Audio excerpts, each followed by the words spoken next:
Praise the Lord, शलोम। मैं खुदा का दास पॉल सुखपाराना आप सबको परमेश्वर बहुत सारी बरकत दे। आज 26 जनवरी 2026, तो इस दिन भारत का संविधान बना था। गणतंत्र दिवस जो पूरे देश भर में मनाया जा रहा है, और ये संविधान पूरे देश के जो लोग हैं, नागरिक हैं, चाहे किसी भी समुदाय के, कम्युनिटी के लोग हों, उनके लिए ये संविधान रीढ़ की हड्डी है, ताकि कोई भी अत्याचार ना करे, मनमानी ना करे, कुछ भी कोई गलत चीज़ें ना करे इस देश में, ताकि देश में शांति बनी रहे। और बाइबल मनुष्यों से, इंसानों से प्यार करने की शिक्षा देता है। अगर रोमियो का 13 अध्याय पढ़ोगे तो बाइबल हमें शासकीय अधिकारों के अधीन रहने की शिक्षा देता है। और बाइबल में ये भी लिखा है कि तुम अपने देश के लिए यहाँ रहते हो, उसके लिए प्रार्थना करो। तो जो क्रिश्चियंस है, जैसे मैं, तो हमारा मतलब है जिस देश में हम रहते हैं उस देश डेवलप हो, इतनी शांति, इतनी खुशी से दिल से लोग रहें। लेकिन आइए हम देश के लिए प्रार्थना करें। उससे पहले एक फ़ोटो देखो, ये वाली। तो अभी आपने ये फ़ोटो देखी कि ये उड़ीसा का एक पास्टर है, पादरी।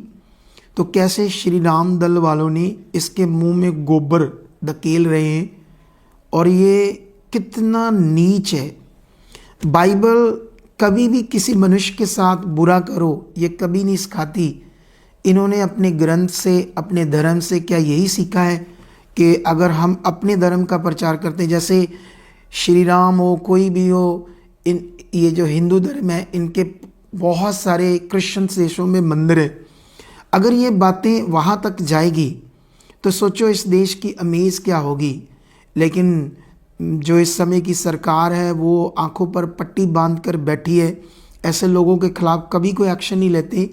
तो ये जो गणतंत्र दिवस हमारा प्रधानमंत्री मना रहा है, देश के उनके जो पार्टी के अलग अलग मुख्यमंत्री मना रहे हैं गणतंत्र दिवस को, तो सोचो इसके लिए क्या फ़ायदा मनाने का, अगर यहाँ पर जो लोग हैं वो आज़ाद ही नहीं, अपनी इच्छा नहीं कर सकते, अपने विश्वास को प्रैक्टिस नहीं कर सकते, जबकि संविधान अपने विश्वास की प्रैक्टिस करने की बात करता है। तो आइए हम प्रार्थना करते हैं अपने देश के लिए।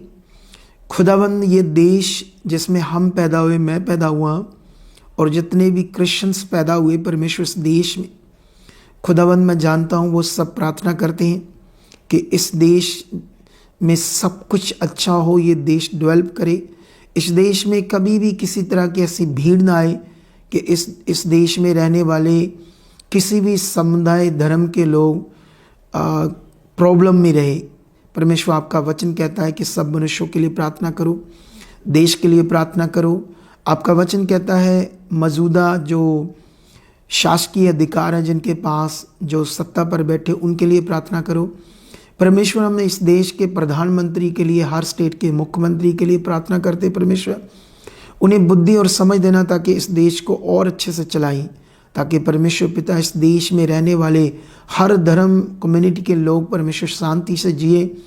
और परमेश्वर पिता इस देश को बड़ा ऊंचा करना, क्योंकि हम इस देश में रहते हैं, हर आफता से बचाना, और इस देश में नई नई चीज़ों को प्रकट करना। परमेश्वर, इस देश में बहुत सारी टेक्नोलॉजी बढ़े, लोगों को काम धंधा मिले, जितने भी क्राइम बढ़ रहे, परमेश्वर उनके लिए ऐसी बुद्धि समझ दो हमारी सरकारों को, प्रशासन को, ताकि ऐसे कानून लाएं ताकि परमेश्वर पिता क्राइम बंद हो और लोग शांति से जिएं, शांति से अपनी ज़िंदगी को व्यतीत कर पाएँ। परमेश्वर, मैं बिलीव करता हूँ परमेश्वर, ये देश जिसमें हम रहते हैं बहुत ऊंचा हो चुका है, बड़ी बरकत पा चुका है, आपने इसे बहुत ऊंचा कर दिया है। ऐसा हो चुका है यीशु मसीह के नाम से। आमीन, आमीन।